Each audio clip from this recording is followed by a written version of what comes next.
Partai Nasdem dikenal memiliki strategi yang cukup ampuh dalam mengusung secara dini baik di tataran pemilihan kepala daerah maupun pemilihan partner koalisi.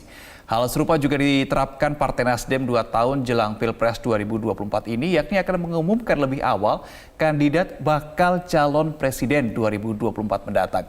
Lalu apa dan bagaimana hasilnya akan diketahui usai Rakernas yang digelar hingga tanggal 17 Juni mendatang.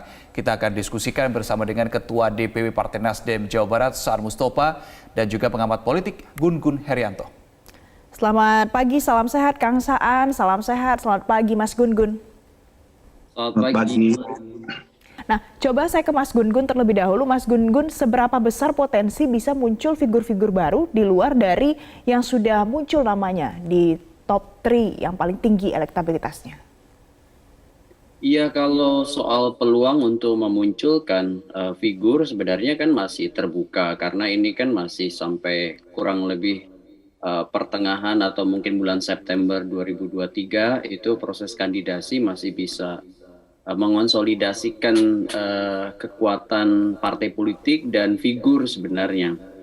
Tergantung pada dinamika internal dan eksternal partai politik, tergantung pada dinamika figur masing-masing dalam tahap pemunculan karena sebagaimana kita ketahui akan ada tahap pemunculan seperti sekarang, kemudian nanti proses kandidasi, kemudian nanti itu ada proses conviction atau mempertimbangkan ya dalam basis-basis pemilih itu mungkin sudah masuk masa kampanye baru kemudian pemilihannya sendiri. Kira-kira skemanya kan begitu. Nah, di tahap pemunculan ini menurut saya partai manapun masih bisa mendorong siapapun yang kemudian bisa mengalami konsensus ya nama itu di antara kekuatan lain jika misalnya partai yang bersangkutan tidak bisa memajukan pasangan calon sendirian karena ini kan terhubung dengan komunikasi politik lintas kekuatan nanti. Kalau figur sendiri itu hubungannya dengan public acceptance. Bagaimana misalnya penerimaan publik pada mereka itu terlihat dari salah satu indikatornya tingkat keterpilihan mereka. Betul bahwa survei itu bukan satu-satunya, itu satu di antara sekian indikator ya kan. Kan indikator-indikator itu banyak. Nah, salah satu indikatornya adalah probabilitas perolehan suara. Yang itu biasanya ukurannya pada modal dasar elektoral si figur misalnya. Menyangkut tingkat keterpilihan, tingkat penerimaan, ya kan, tingkat keterkenalan itu satu di antara sekian indikator dalam konteks mengusung seseorang atau paket pasangan. Belum lagi misalnya bicara soal konstelasi yang sifatnya aksi reaksi di antara partai-partai karena bagaimanapun kan kita bicara soal keuntungan dalam kekuasaan esok hari dari ragam skema dan kepentingan partai-partai yang terfragmentasi begitu. Belum lagi faktor yang tidak boleh juga dilupakan adalah bagaimana misalnya dinamika yang berkembang di masyarakat, isu yang kemudian diharapkan kemudian terrepresentasi dari figur dan orientasi parpol dalam konteks kontestasi elektoral begitu. Baik, Mas Gun Gun, kalau kita melihat skema begitu ya yang dilakukan oleh Partai Nasdem adalah melaunching atau menyebutkan 3 nama bakal calon presidennya dulu, kemudian baru menentukan arah koalisinya begitu ya. Jadi baca presnya dulu yang dilihat, kemudian baru menentukan arah koalisi. Nah, menurut Anda cara ini efektifkah? Ya, efektif ya. Kenapa? Karena saya pikir akan ada 3 faktor yang menjadi penentu figurnya yang apakah punya probabilitas perolehan suara atau tidak, dinamika internal dan eksternal partai politik sama public acceptance tadi. Jadi kalau misalnya mengerucutkan dari banyak nama, misalnya ke 3 nama ini tahap 1.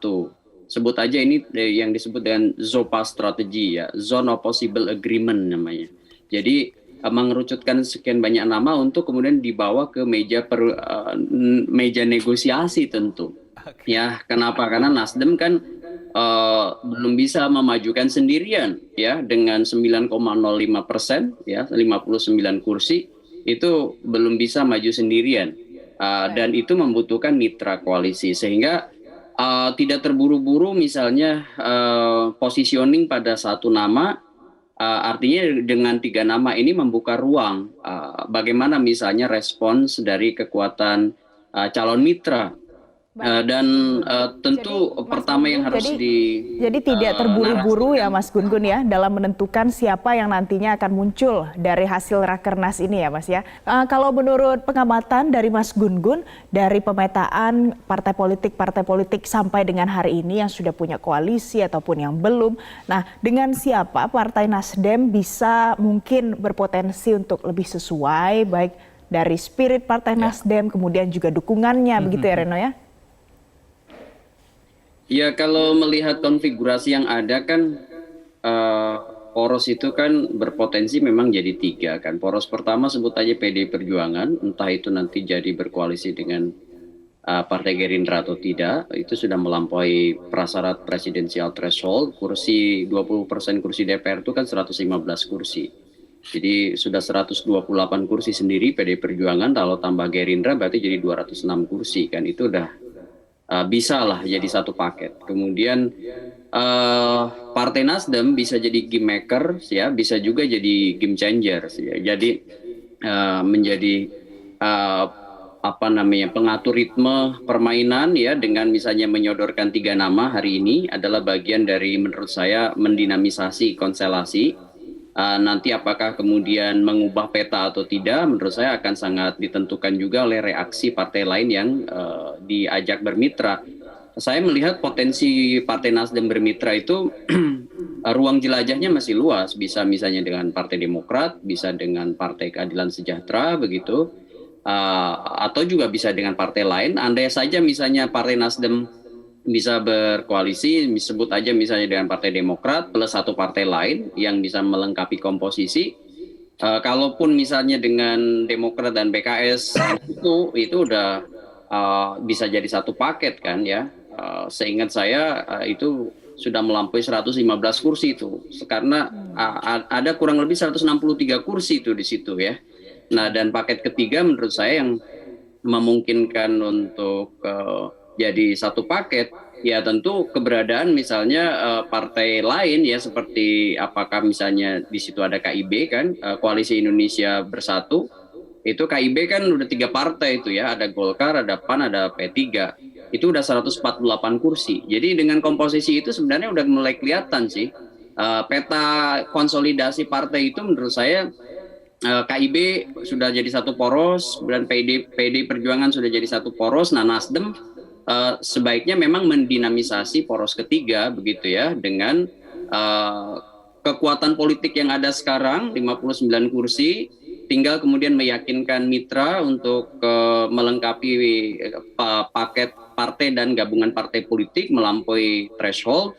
Dan saya pikir politik gagasan yang dimiliki oleh Partai Nasdem, ya, tadi udah disampaikan oleh Kang Saan, ya, contoh misalnya bagaimana bicara soal pluralisme, bicara soal agenda-agenda kebangsaan, ya, seperti kita sama-sama tahu ke depan akan ada inflasi global, misalnya krisis ekonomi, ya kan, kemudian juga kita akan bicara soal hal-hal lain yang sifatnya itu menjadi agenda partai politik yang melampaui sebenarnya kepentingan-kepentingan sempit elektoral 5 tahunan. Ya, ini persoalan kebangsaan. Jadi dimensi umumnya dan dimensi khususnya menurut saya memang harus imbang. Dimensi umum itu soal bagaimana politik ke depan, kebangsaan, politik khusus soal bagaimana kontestasi itu dimanage begitu. Baik, terima kasih Kang Saan Mustafa, Ketua DPW Partai Nasdem Jawa Barat, dan juga ada Mas Gun-gun Herianto, pengamat politik, sudah bergabung bersama kami pagi hari ini. Salam sehat, Kang Saan. Terima kasih Kang Saan, terima kasih Mas Gun-gun.